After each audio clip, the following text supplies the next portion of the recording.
Hi please, நாங்கள் தான் உங்கள் குட்டி ஏஞ்சல். இன்னைக்கு என்ன வீடியோன்னு பார்த்தீங்கன்னா, நான் ஆல்ரெடி வந்து லவ் ஸ்டோரி வந்து அப்லோட் பண்ணியிருப்பேன். அது வந்து எங்களோட பழைய ஐடி, ஆனால் நான் அப்லோட் பண்ணியிருப்பேன். ஆனால் அது வந்து ஒரு ரிமூவ் ஆயிடுச்சு, அந்த ஐடியும் போயிடுச்சு எங்களுது. அதுக்கப்புறம் வந்து லவ் ஸ்டோரி போகணும்னு சொல்லி ரொம்ப நாள் வந்து நாங்கள் இன்டர்வியூ அதுலலாம் லவ் ஸ்டோரி சொல்லியிருப்போம். அப்பெல்லாம் வந்து அந்த அளவுக்கு நாங்கள் இந்த ஃபேம் அதெல்லாம் கிடையாது. ஆனாலுமே வந்து நிறைய பேர் பார்த்துருக்கீங்க. பார்க்காதவங்களுக்கு தான் நான் இது வந்து மறுபடியுமே சரி, நாங்கள் அதை வந்து ஃபுல்லாக கண்டினியூவாக எடுக்கவே இல்லை. அப்படியே பாதிலேயே முடிச்சிட்டோம், ரெண்டோட முடிச்சிட்டோம்.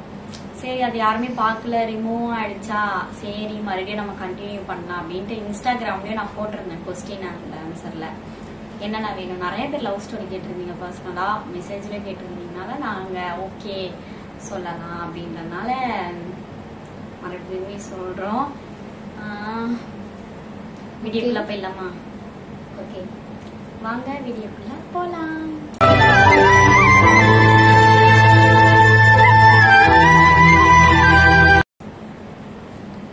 ஃபஸ்ட்டு எப்படி மீட் பண்ணீங்க அப்படின்னு தான் கேட்பீங்க.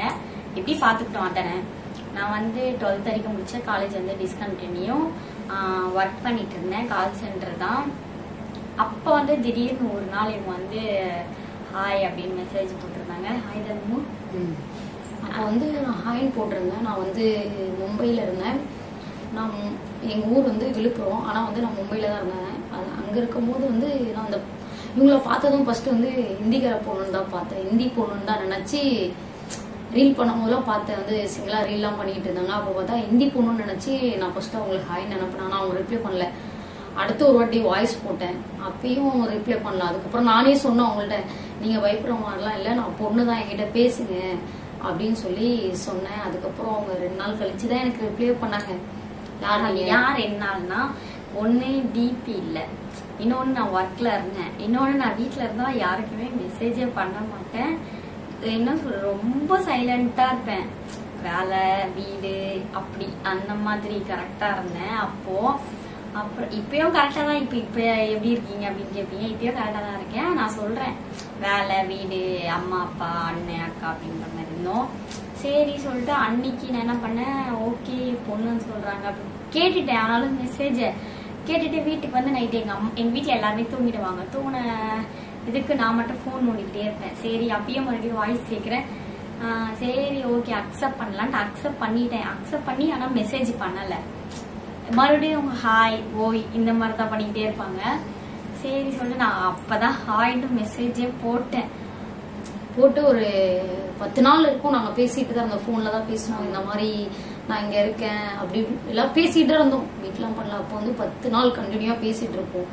அப்புறம் நான் ஒரு நாள் இந்த மாதிரி எனக்கு ஒன்று பார்க்கணும் அப்படின்னு சொல்லி எடுத்தோடனே சொல்ல நார்மலாக பேசணும். எப்படி நீங்கள் என்ன ஏது அப்படின்னும் போது இவங்களுக்கு வந்து அப்பா அம்மா கிடையாது, எனக்கு அப்பா அம்மா அக்கா எல்லாருமே இருக்காங்க. அப்பா இப்போதான் இறந்தாங்க. ஃபர்ஸ்ட் நான் சொல்றது, அப்பா அம்மா அக்கா எல்லாருமே இருக்காங்க. அப்போ வந்து பார்த்தீங்கன்னா இவங்களுக்கு அப்பா அம்மா இல்லைன்னு என்கிட்ட ஷேர் பண்ணவே இல்லை. நான் என்ன இருக்கிற இடம் மும்பை அப்படின்னு தான் சொன்னாங்க. நான் வேலை விஷயமா நிறைய இந்த எங்க இருந்து கேரளால இருந்து அப்போ கூட என்கிட்ட ஆனால் சொல்லலை கேரளால இருந்ததுலாம் மும்பைல இருக்கேன் அப்படின்னு தான் சொல்லியிருந்தாங்க. சரி ஓகே அப்படியே பேசணும். சாப்பிட்டீங்களா, எப்படி இருக்கீங்க அப்படின்னு நான் இன்ஸ்டால மட்டும் தான் பேசணும். அப்படி இவங்களே தான் நம்பர் வந்து அப்படியே ஷேர் பண்ணாங்க. ஷேர் பண்ணி ஆனால் நான் நம்பர்ல பேசிக்கல, இன்ஸ்டாலே தான் நான் பேசினேன். ஆனாலுமே அதுக்கப்புறம் ஒரு 10 நாள் கழிச்சு சரி ஓகேன்ட்டு அப்பப்போ நெட்டு காலியாயிடும். நம்ம இன்ஸ்டால ரொம்ப யூஸ் பண்ணவே முடியாது. இப்போதான் நெட்டு காலி ஆகிட்டே இருக்குன்னு சொல்லிட்டு சரி ஓகே நம்பர்ல கால் பண்ணலாம். நம்பர்ல கால் பண்ணி இந்த மாதிரி நான் உங்களை பார்க்க வரலாமா, மீட் பண்ண வரலாமா அப்படிதான் கேட்டு வந்தது தான். ஆமா, நைட்லலாம் சொல்லப்போனா ரொம்ப பேசுவா. கால் நம்பர் கொடுத்ததுக்கு அப்புறம் ரொம்ப பேச ஆரம்பிச்சிட்டோம். காலையிலே லைன்லயே தான் இருப்பேன். எனி டைம் லைன்ல தான் இருப்போம். வேலைக்கு போகும்போது கூட நான் லைன்ல தான் இருப்பேன். ஒரு வாட்டி வீடியோ கால் பேசினேன் வேலையில, கால் சென்டர்ல. அது கூட ரொம்ப மறக்கவே முடியாது. அது ஃபர்ஸ்ட் வீடியோ எங்க யூடியூப்ல கூட இருக்கும்னு நினைக்கிறேன். ஃபர்ஸ்ட் முதல்ல வீடியோ அது வந்து வீட்டுல பேசினது. நான் வேலைக்கு போய் பேசும்போது கூட என்னாச்சு, போன் கீழே விழுந்துருச்சு, என்ன பண்றது, அங்கெல்லாம் பேச முடியாதுல, வீடியோ கால பார்க்க மாட்டேன் செய்யலாமே போன் ஆன் பண்ணி வீடியோ கால் வச்சுட்டு அப்படியே ஸ்டாண்ட்ல வச்சுட்டேன் அந்த சைடு. அப்படியே நான் ஒர்க் பண்ற இடத்துல. ஏன்னா அங்க நான் வந்து கால் சென்டர், நான் அவங்க கிட்ட பேசுறதுக்கே கரெக்டா இருக்கும். இவங்ககிட்ட எப்படி பேச முடியும், அதனால பேசல. அப்புறம் இவங்க அதான் வீட்டுக்கே வந்துட்டாங்க. அப்ப வந்து நான் எங்க அண்ணன் கிட்டதான் சொன்னேன், இந்த மாதிரி வந்துட்டாங்க போல, போர் டோல்கேட்டு தெரியும் நினைக்கிறேன். போர்ல இந்த மாதிரி அந்த டைம்ல பார்த்து நான் கொஞ்சம் ஒர்க் விஷயமா ஒரு ஊர் போயிருந்தேன். ஊர் பார்த்தா அந்த டைம்ல பார்த்து நான் ஒரு 10 நாள் நல்லா பேசிட்டு இருந்தேன். நைட்டு பக்கம் லைன்லயே தான் இருப்பா, வைக்கவே மாட்டா, பேசிட்டே இருப்போம். நாங்கள் 2 பேருமே பேசி நல்லா பழகி போன்ல நல்லா பேசிட்ட உடனே எனக்கு ஊருக்கு எங்க ஊருக்கு போறோன்னு ஒரு கால் வந்துச்சு. எங்க வீட்டுல வந்து தாத்தா இறந்து காரியமோ என்னமோ இருந்துச்சு பாத்துக்கோங்க. அந்த டைம்ல கரெக்டா எனக்கு அந்த டைம்ல ஊருக்கு போறதா இருந்தேன். நான் மும்பைல இருந்து அந்த ஊருக்கு போறதா ஒரு பிளான்ல இருந்தேன். அப்படியே வந்து இவங்களை சென்னையில பாத்துட்டாங்கன்னா சரி ஓகே ஆச்சுன்னா பாக்கலாம், இல்லைனாக்கா வேண்டாம் தட்டி விட்டு போயிடலாம் அப்படின்ற ஒரு பிளான்ல தான் நான் அவங்கள்ட்ட கேட்டேன். இந்த மாதிரி நான் வரேன், ஊருக்கு வர வேண்டிய வேலை இருக்கு எனக்கு, நான் வரதா அப்படின்னு கேட்ட உடனே அவங்க ஃபர்ஸ்ட் ஸ்டார்டிங்ல வராது. எங்க வீட்டுல நான் என்ன சொல்ல முடியும், உங்களுக்கு வந்து 24 ஏஜ், இப்ப 24, இப்ப எனக்கு 20. அப்ப வந்து எனக்கு ஏஜ் டிஃபரெண்டா அதிகம். பார்த்தா கிளாஸ்மேட் சொல்லி சமாளிக்க முடியாது, என்ன பண்றது, கிளாஸ் வராதீங்கன்னு தான் சொன்னாங்க. அடுத்த வாட்டி நான் ஒரு 2 நாள் 3 நாள் தொடர்ந்து கெஞ்சிட்டே இருந்தேன், ப்ளீஸ் எனக்கு நம்மளால சொல்லவும் முடியல வராதீங்க. நான் பேசுறத வச்சு கண்டுபிடிச்சிட்டாங்க, வராதீங்கன்னு நான் சொல்லல, சொன்னா. அதுக்கப்புறம் கெஞ்சிட்டே இருந்தேன், இந்த மாதிரி ஒரு வாட்டி வந்துட்டு உங்களை பாத்துட்டு மட்டும் நான் போயிடுறேன், அதுக்கப்புறம் நீங்க என்ன பண்றீங்க பண்ணீங்க பாக்கணும் எனக்கு. நான் ஏன்னா நான் அப்போ வந்து எங்க தாத்தா இந்த மாதிரி ஆனாலும் நான் அங்க வர்றதா இருந்ததுனால ஒரு வாட்டி பாத்துக்கலாம், மீட் பண்ணிக்கலாம் அப்படின்னு சொல்லிட்டு ரொம்ப கெஞ்சிட்டு இருந்தேன். அதுக்கப்புறம் வான் தான் சொன்னா, வான்னு சொல்லிட்டு அதுக்கப்புறம் நான் வரல, நம்ம வரவே இல்ல, எப்படி சொல்றது, அண்ணனோ எங்க அக்காவோ தான் போய். அப்புறம் நான் கிளம்பி வந்துட்டேன்ப்பா. அதுக்கப்புறம் சொல்லிட்டு இந்த மாதிரி போன்லயே நான் வந்து அவங்கள்ட்ட நிறைய சொல்லிட்டேன், இந்த மாதிரி எனக்கு வந்து டிராவல் பண்றதுலாம் எனக்கு தெரியாது, எப்படி அது வந்து எனக்கு படிக்கவும் தெரியாது, ஒரு பக்கம் வந்து டிராவல் பண்றதுலாம் எனக்கு ரொம்ப பயம். படிக்க தெரியாதுன்னா அப்படி சொல்லாத, அவர் ஹிந்தி படிப்பாங்க, தமிழ்லாம் அவ்வளவா படிக்க மாட்டேன், பஸ் அதுக்குள்ளே போயிடும். இன்னொன்னு ஒண்ணு பாத்தீங்கன்னா அப்பதான் எங்க ஊருக்கே புதுசு. ஆமா, சென்னைலாம் அப்பெல்லாம் புதுசு, சென்னைனாலே பயம் வேற, பயம் வேற. அப்போ பாத்தீங்கன்னா அப்போ வந்து இறங்குறேன், எனக்கு கண்டிப்பா நீ வந்துருவல்ல, வந்து எனக்கு பிக்கப் பண்ணிடுவல, எனக்கு தெரியாது பயமா இருக்கு அப்படின்னு சொல்லிட்டு கேட்டுட்டே இருக்கான் அவளை. அதுக்கப்புறம் வந்துடுறேன்னு சொல்லிட்டு வரவே இல்ல. நான் அங்க டோல்கேட்ல இறங்குனதவே கால் அடிக்கிறேன், எடுக்கவே இல்ல, எடுக்கல. அப்புறம் உங்க அண்ணன் கிட்ட சொல்லிட்டு இருப்பாங்க, உங்க அண்ணன் உங்க அண்ணிலாம் இருப்பாங்க, அவங்க கிட்ட சொல்லிட்டு இருக்கிறாங்க என்னன்னு, கால் பண்ணி விட்டுட்டாளா உன்ன, நான் அதுக்குதான் அப்பயே சொன்ன போவாதடி போவாதடின்னு கேட்டியா அப்படின்னு. இவங்க ஒரு பக்கம் பேசிருக்கு, நான் ஏன் எடுக்கல, நான் வீட்டுல வேலையா இருந்தேன். இன்னொன்னு அப்பெல்லாம் சைலண்ட்ல போட்டு சும்மா கால் வந்துச்சுன்னா எங்க வீட்டுல ஏதாச்சும் திட்டுவாங்க சொல்லிட்டு சைலண்ட்ல போட்டேன். அதுக்கப்புறம் அன்னைக்கு லீவு, நான் வேலை லீவு போட்டேன், இவங்க வராங்கன்னு சொல்லிட்டு லீவு போட்டேன். லீவு கூட போடல, ஆஃப் டே போயிட்டு வந்துட்டேன், சொந்தக்காரங்க வராங்கன்னு சொல்லிட்டு அப்ப ஆஃப் டே லீவ் போட்டு வீட்டுக்கு வந்தோடனே வீட்டெல்லாம் போயிட்டு சரி வரேன்னாங்களே, நான் ஃபர்ஸ்ட் என்ன பண்றது தெரியலன்னு சொல்லிட்டு எங்க அக்காவையும் எங்க அண்ணையும் அனுப்பி விட்டுட்டேன். அப்புறம் அவங்க போய் கூட்டிட்டு வந்துட்டாங்க. நான் இவங்களை பார்க்கும் போது அப்புறம் இவங்க அண்ணன் இவ வரணும்னு சொன்னோடனே சரி ஓகே வருவா அப்படின்னு சொல்லிட்டு பார்த்தா இவ வரல. அதுக்கப்புறம் அவங்க அண்ணா தான் சொல்லியிருப்போம் போல, வர சொல்லிட்டு இப்படி வராம போய் பிக்கப் பண்ணாம இருந்தா என்ன நினைப்பாங்க, போய் பார்த்துட்டாச்சும் வரலாம், நம்ம வீட்டுல ஏதாவது சமாளிச்சுக்கலாம், அட்லீஸ்ட் அவங்களை கூட்டிட்டு ஃபர்ஸ்ட் வரலாம், அப்புறம் கூட அனுப்பிடலாம் அப்படின்னு சொன்னேன். அவங்க அண்ணனும் அவங்க அக்காவும் தான் வராங்க, நான் இவ்வளவு தேடுறேன். அப்புறம் கால் பண்ணி கேட்கறேன், என்னமோ அப்பெல்லாம் வந்து நார்மலா தான் பேசுவேன், என்ன பண்ணிட்டு இருக்கீங்க, வரேன் வாங்க போங்கன்னு தான் சொல்லுவேன். ஆக்சுவலா வாங்க போங்கன்னு தான் சொல்லுவேன். என்ன வரேன்னு சொன்னீங்க, நான் வேற உங்களால அவ்வளவு தூரம் இந்த மும்பைல இருந்து வரேன், எனக்கு வழி வேற தெரியாது, நீங்க எப்படி பண்றீங்களே கேட்டு வரேன், லொக்கேட் கூட எனக்கு தெரியாது, பாக்குறது கூட தெரியாது. நான் என்ன தெரியுமா நினைச்சேன், அப்போ லொகேஷன் அனுப்பி விடுங்க, நீங்க இருக்கிற இடத்தன்றோம், நான் திமுறா அனுப்பவே இல்லை, எனக்கு தெரியாது. இல்ல அந்த பொண்ணுக்கு திமுறா அனுப்பவே மாட்டேங்க, போன்லாம் அவ்வளவு தெரியாது கூட தெரியாது, லொகேஷன் அனுப்ப தெரியாது, எதுவுமே தெரியாதுங்க. ரொம்ப ஆனா பாக்க அப்படி தெரியும், இப்ப எல்லாமே தெரியும், நான் கத்து கொடுத்துருக்கேன் இந்த மாதிரி பண்ண அப்படின்னு. அப்புறம் அவங்க அண்ணன் கிட்டே அவங்க கட்டி கேட்டேன், அவங்க வரல, கொஞ்சம் வீட்டுல வேலையா இருக்காங்க. அப்புறம் நான் கால் பண்ணி கேட்டேன், ஏன் வரல, என்ன பிக்கப் பண்ண, அதான் வந்துட்டாங்களே நீங்க வாங்க அப்படின்னாங்க. நான் அப்புறம் வந்துட்டேன், எப்படியோ வந்த உடனே ஏதோ வீடுதான் தொடச்சிட்டு இருந்தேன். ஆமா, வீட்டுல வேலை பார்த்துட்டு இருக்கேன், வீடு தொடச்சிட்டு இருந்தேன், ஆனா வர முடியல, நீங்க உட்காருங்க அப்படின்னு சொன்னேன். அதுக்கப்புறம் வந்து நான் உடனே கிச்சனுக்கு வந்த உடனே கூப்பிட்டாங்க, இங்க வாங்க அப்படின்னாங்க. ஃபர்ஸ்ட் என்கிட்ட பேசின வேர்டு என்னன்னா, இந்த இடம் புதுசு, உட்காந்துட்டோம். வந்து உட்காந்தோடனே எனக்கு ஒரு சந்தோஷம், இந்த பொண்டாடா அப்படின்ற மாதிரி. ஏன்னா அப்பயும் ரொம்ப கொஞ்சம் குட்டியா இருந்தாளா, எனக்கா ஐயோ என்ன பண்றதுன்னே தெரியல, அப்படியே ரொம்ப ஹாப்பியா இருந்துச்சு அந்த டைம்ல வந்து மீட் பண்ணிட்டு. அதுக்கப்புறம் வந்து எனக்கு ஒரு பக்கம் பயமாவும் இருந்துச்சு, உண்மையாலுமே கூட்டிட்டு போறாங்களா இல்ல வேற எங்க கூட்டிட்டு போறாங்களான்ட்டு அப்ப எனக்கு ரொம்ப பயமா இருந்துச்சு. அதுக்கப்புறம் வீட்டுக்குள்ள வந்தது கொஞ்சம் தைரியம், ஓகே ஒரு சேஃபா வந்துட்டோம் அப்படின்னும் போது அப்புறம் அவகிட்ட சொன்ன, இந்த மாதிரி எனக்கு இங்க வந்து எதுவும் தெரியாது, வழியெல்லாம் தெரியாது, நீ என் கூட மட்டும் இரு, எங்கேயும் போகாத அப்படின்னு.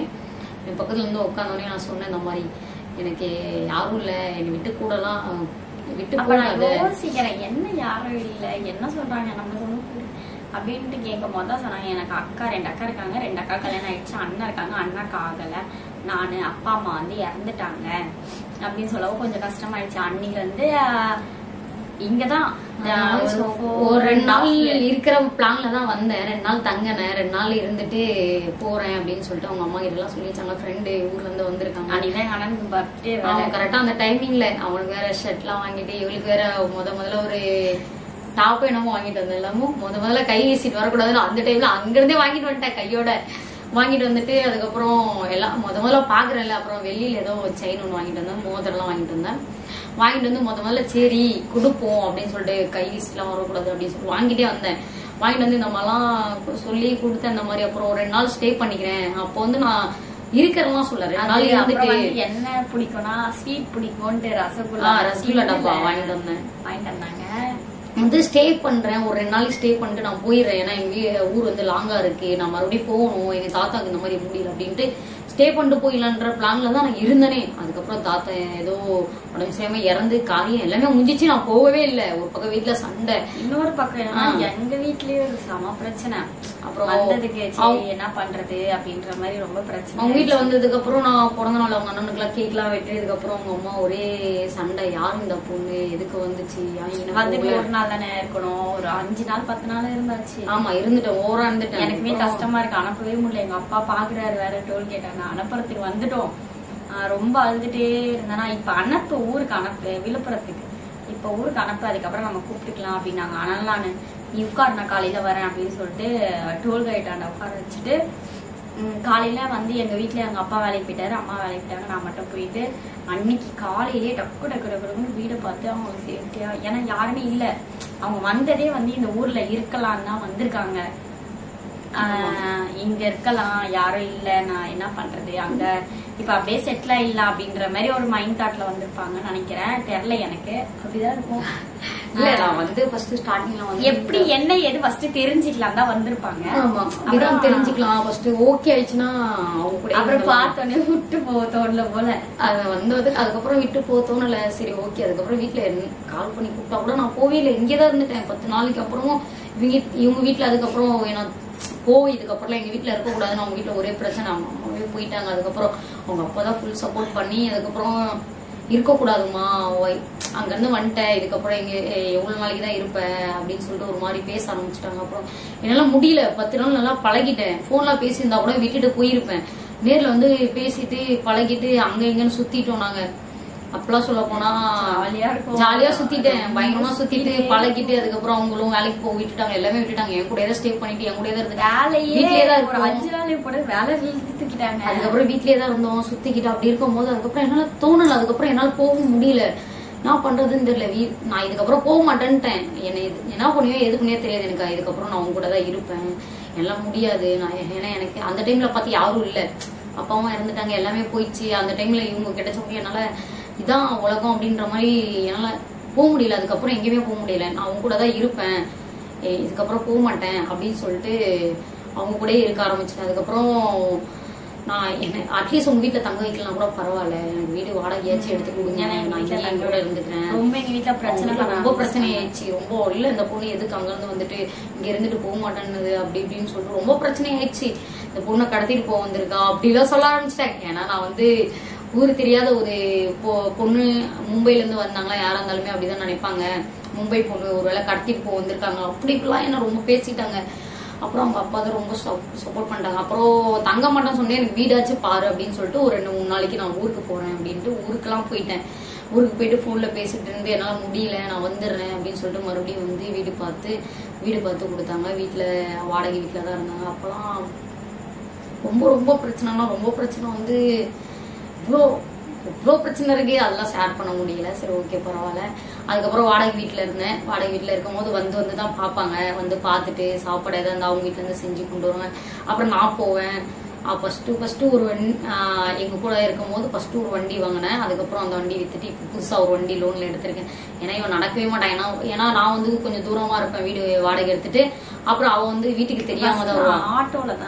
ஆட்டோல வந்து எனக்கு பாத்துட்டு போவாளா, அவளால வர முடியாது சீக்கிரமா. அவங்க வீட்டுல ஒரு பக்கம் அடிப்பாங்க, போக கூடாது. அந்த பொண்ணு போயிடுச்சுன்னு தானே சொன்னேன், எதுக்கு வீட்டுல எடுத்து கொடுத்து வச்சிருக்கேன், அந்த பொண்ணு துரத்தறியா இல்லையான்னு சொல்லிட்டு ஒரே பிரச்சனை. ஆனா அவங்க வீட்டுக்கு தெரியாம என்ன வந்து பாப்பா, அது ஹெல்ப் பண்ணுவாங்க, அக்கால பண்ணுவாங்க. அப்புறம் வந்து பாத்துட்டு மறுபடியும் போயிடுவா. அதனால இவ வந்து பாக்குறதுனால வீட்டுல வந்து தெரிஞ்சதுனால சண்டை போடுறாங்க, அவளை அடிக்கிறாங்கன்றதுனால நான் வண்டி வாங்கி நான் வரேன் அம்மோ, இதுக்கப்புறம் நீ வராத அப்படின்னு சொல்லிட்டு இருந்தா. அதுக்கப்புறம் கொஞ்ச நாள் நல்லா போகணும். அதுக்கப்புறம் ஒரு கிரீட்டிங் கார்டு, ரோஸ் அதெல்லாம் வச்சு நான் அவகிட்ட சொல்லிட்டேன், இதுக்கப்புறம் நீ தான் என் லைஃப், எல்லாமே நீ தான், நான் உன்னை லவ் பண்றேன், இதுக்கப்புறம் என்னை விட்டுலாம் போவாத, எனக்கு யாரும் இல்லை, நானே ஒரு அனாதை மாதிரி வந்தேன், இது நீதான் இதுக்கப்புறம் என்ன பாத்துக்கணும், வீட்டுல எவ்வளவு சண்டை வந்தாலும் பரவாயில்ல, நான் உன்னை விட்டு போக மாட்டேன், என்ன அடிச்சாலும் போறேன், நிறையெல்லாம் அடியெல்லாம் வாங்கியிருக்கேன், எல்லா பிரச்சனைக்கு அப்புறமும் நான் இதுக்கப்புறம் போக மாட்டேன், நான் தூரமா இருந்துக்கிறேன், உன்னை பாத்துக்கிறேன், ஆனா எனக்கு என் கூட நீ இரு அப்படின்னு சொல்லிட்டு லவ் யூலாம் சொல்லி அதுக்கப்புறம் இது பண்ணேன். சரி அப்படின்னு சொல்லிட்டு அவங்களே ஏத்துக்கிட்டாங்க. அதுக்கப்புறம் தனியா தான் இருக்க ஆரம்பிச்சிட்டோம். கொஞ்ச நாள் தனியாவே போயிட்டு இருந்துச்சு. அதுக்கப்புறம் அவங்க வீட்டுக்கு எல்லாம் தெரிய ஆரம்பிச்சிருச்சு, என்ன தனியா எங்க போயிட்டு வர அப்படி இப்படின்னு கேட்டு பிரச்சனை பண்ணி அதுக்கப்புறம் அடிச்சு அங்க எங்கன்னு கொஞ்சம் ரொம்ப பிரச்சனை. வீட்டெல்லாம் காலி பண்ணி உடைச்சி, வீட்டுல இருக்க ஜாமெல்லாம் உடைச்சி, இருக்கக்கூடாது, உன்னை போக சொன்னா எதுக்கு போக மாட்டேற, என் பொண்ணை என்ன நீ என் பொண்ணை இது பண்ணி ஏன்னா விற்கிறதுக்காக கூட்டிட்டு போக பாக்குறியா அப்படி இப்படிலாம் ரொம்ப இது பேசிட்டாங்க. இன்னும் நீ இந்த சென்னை விட்டு போக மாட்டியா அப்படி இப்படிலாம் சொல்லி ஒரு சில இதெல்லாம் எங்க வீட்டுக்கு கூட தெரியாது, யாருக்குமே தெரியாது. என் பிரச்சனையே நான் தான் போக்கணும், ஸ்டே இது பண்ணணும்னு சொல்லிட்டு நான் மட்டும்தான், யாருமே கிடையாது எனக்கு. அப்புறம் கொஞ்ச நாளைக்கு பிரச்சனைக்கெல்லாம் அப்புறமும் கொஞ்ச நாள் இருந்துட்டு வீடு எல்லாம் கொடுத்து எல்லாம் எடுத்து கொடுத்து இருந்தா. அதுக்கப்புறம் வீடு மட்டும் தான் எடுத்து கொடுக்க முடியல, நாம தான் இருக்கணும்னு சொல்லிட்டு வாடகைக்கு என்ன பண்றது அப்படின்னு சொல்லிட்டு அதுக்கப்புறம் நான் வேலைக்கெல்லாம் போவோம். அப்போ வந்து என்னோட மும்பை அட்ரஸ் இருக்கிறதுனால எனக்கு வந்து யாருமே இங்க வேலை தர மாட்டேன்ட்டாங்க. ஏன்னா சென்னையில வந்து லோக்கல் அட்ரஸ் கேட்கறாங்க, நீ எப்படி மும்பைல இருந்துட்டு வந்து யாருமே நம்பிக்கையா வேலை எல்லாம் கொடுக்க மாட்டாங்க. அப்புறம் சொல்ல போனா சின்ன இவளுக்காக என்ன பண்றது, வீடு எடுத்தாச்சு எல்லாமே எடுத்து அப்புறம் இருக்கணும் வந்து வேற வேலை சொல்லிடுவாங்க. ஆனா இவங்க சேர்ந்து பாத்தீங்கன்னா ஹோட்டல்ல தட்டு எடுக்கிறதா இருக்கும், தட்டு பிளேட் எடுக்கிறது, இந்த மாதிரி ரொம்ப கஷ்டப்பட்டேன் ஸ்டார்டிங்ல. வந்து வேற என்ன பண்றது, இவதான் வேணும்னு வந்துட்டேன், வேற என்ன பண்ணணும், இவளுக்காக ஏதாவது பண்ணிதான் ஆகணும் அப்படின்னு சொல்லிட்டு பரவாயில்ல அப்படின்னு சொல்லிட்டு வேலைக்கெல்லாம் போக ஆரம்பிச்சிட்டேன். பக்கத்துல வேலை அப்படின்னா சரி ஓகே வேலை செய்யணும். காலையில எந்திரிச்சு 6 மணிக்கெல்லாம் போயிடுவேன். காலையில 6 மணிக்கெல்லாம் போயிட்டு மதியம் வந்துருவேன், மதியம் தூங்குவேன். அதுக்கப்புறம் சாப்பாடு செஞ்சு வீட்டுல இருந்து எடுத்துட்டு வருவா. அப்புறம் மறுபடியும் எந்திரிச்சு காலையில அப்படி போவோம். 6 மணிக்கு ஒரு டைம் போகணும், அடுத்த மதியம் ஷிஃப்ட் இருக்கும், அந்த மாதிரிலாம் போயிட்டு ரொம்ப கஷ்டப்பட்டேன். நைட் இருக்கும், ரொம்ப கஷ்டப்பட்டேன். ஹோட்டல்ல எல்லாம் செய்யணும்னா ஒரு சில டைம்ல பிளேட் எடுக்கிறத விட்டுட்டு ஒரு சில டைம்ல எல்லாம் தட்டுகளை விட்டுருவாங்க. அப்பெல்லாம் ரொம்ப கஷ்டப்படுவேன். ஏன்னா எங்க வீட்டுல கூட நான் சாப்பிட்டேன்னா தட்டுல எடுக்க மாட்டேன். இப்போ வரைக்குமே அதான், இப்போ வரைக்குமே. ஏன்னா நாங்க எப்பயாவது ஒரு டைம் தான் வீட்டுக்கு போறோம் போது தட்டு சாப்பிட்டா எடுக்கவே மாட்டேன். எங்க அக்கா எடுப்பாங்க, எங்க அக்கா பிள்ளைங்க தான் எடுப்பாங்க. எங்க அக்கா பிள்ளைங்க எடுக்கிறாங்கன்னா எனக்கே ஒரு மாதிரியா இருக்கும். ஏன்னா நான் சாப்பிட்டேன்னா தட்டு எடுக்க மாட்டேன். ஆனா அந்த சென்னைக்கு வந்து இவ்வளவு பார்க்கும் போதெல்லாம் ஹோட்டல்ல எல்லாம் வேலை செஞ்சிருக்கேன், தொடச்சிருக்கேன். அவங்க சாப்பிட்டுட்டு போயிடுவாங்க. டிப்ஸ் எனக்கு 10 ரூபாய் 20 ரூபாய்க்கு கொடுத்திருக்காங்க ஒரு சில பேர்லாம், இந்த பாப்பா வச்சுக்கோங்க அப்படின்னு சொல்லிட்டு. அவ்வளவு கஷ்டப்பட்டிருக்கேன். ஹோட்டல்ல தட்டு கழுவுவேன், எல்லாமே பண்ணுவேன், துடைப்பேன், எல்லாமே பண்ணுவேன். ஒருத்தவங்க இந்தா பாப்பா அப்படின்னு சொல்லி டிப்ஸ், சின்ன பொண்ணா இருக்குன்னு எனக்கு அப்பெல்லாம் எதுவும் தெரியும். ஏன்னா என்னோட ஆதார் கார்டு எல்லாமே மும்பைல இருந்ததுனால எனக்கு வேலை கொடுக்க மாட்டேன்னு சொல்லிட்டாங்க. இப்பெல்லாம் பாத்தீங்கன்னா பயங்கர டான்லே சொல்லலாம். இப்பெல்லாம் நல்லா பழக்கம் இருக்குல்ல. அப்போ வந்து அவ்வளவு கஷ்டப்பட்டேன். இவளை எப்படி சொல்றது, இவளை லவ் பண்றதுக்கு நான் அவ்வளவு கஷ்டப்பட்டேன்னே சொல்லலாம். அந்த அளவுக்கு லவ் பண்ணி அந்த அளவுக்கு இவளை எப்போ இது வரைக்கும் நான் இவ்வளவு கஷ்டம் எதுலையுமே பட்டதில்ல. ஆனா இவளை லவ் பண்றதுக்கு தான் நான் அவ்வளவு கஷ்டப்பட்டிருக்கேன். அப்புறம் வீடெல்லாம் எடுத்து இந்த மாதிரி வேலைக்கெல்லாம் போயிட்டு நல்லாதான் இருந்துட்டு இருந்தேன் கொஞ்ச நாளைக்கு. அப்புறம் வீட்டுல கம்ப்ளைண்ட் பண்ண ஆரம்பிச்சுட்டாங்க. இது என் கூட ஒரு 2-3 வாட்டி. அதுக்கப்புறம் பாத்தீங்கன்னா ரொம்ப நல்லா லைஃப் நல்லா சூப்பரா போயிட்டு இருந்துச்சு, நல்லா ரவுண்ட்லாம் அடிச்சு. அதுக்கப்புறம் பாத்தீங்கன்னா திடீர்னு அவங்க வீட்டுல கம்ப்ளைண்ட் பண்ணிட்டாங்க.